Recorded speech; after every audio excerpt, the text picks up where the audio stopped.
ಏನಿದು? Lemon juice. Lemon ಜ್ಯೂಸಾ? Thank you.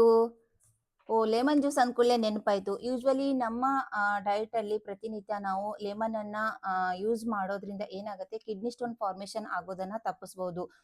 So ಹೆಂಗತ್ತಂದ್ರೆ ಯೂಶ್ವಲಿ ಲೆಮನ್ದಲ್ಲಿ ಸಿಟ್ರೇಟ್ ಕಂಟೆಂಟು ಜಾಸ್ತಿ ಇರುತ್ತೆ. ಸೊ ಇದೇನ್ ಮಾಡುತ್ತೆ, ಯೂರಿನ್ದಲ್ಲಿರೋ ಕ್ಯಾಲ್ಸಿಯಂ ಅನ್ನ ಬೈಂಡ್ ಮಾಡಿ ಕಿಡ್ನಿ ಸ್ಟೋನ್ ಫಾರ್ಮೇಶನ್ ಆಗೋದನ್ನ ತಪ್ಸತ್ತೆ. ಮತ್ತೆ ಅದರ್ ಮಿನರಲ್ಸ್ ಅನ್ನ ಸ್ಟಿಕ್ ಆಗೋದು ಕೂಡ ಇದು ತಪ್ಸತ್ತೆ. ಮತ್ತೆ ಇನ್ನು ಯೂರಿನ್ ನಲ್ಲಿ ಅಸಿಡಿಕ್ ಲೆವೆಲ್ ಅನ್ನ ಕಡಿಮೆ ಮಾಡತ್ತೆ.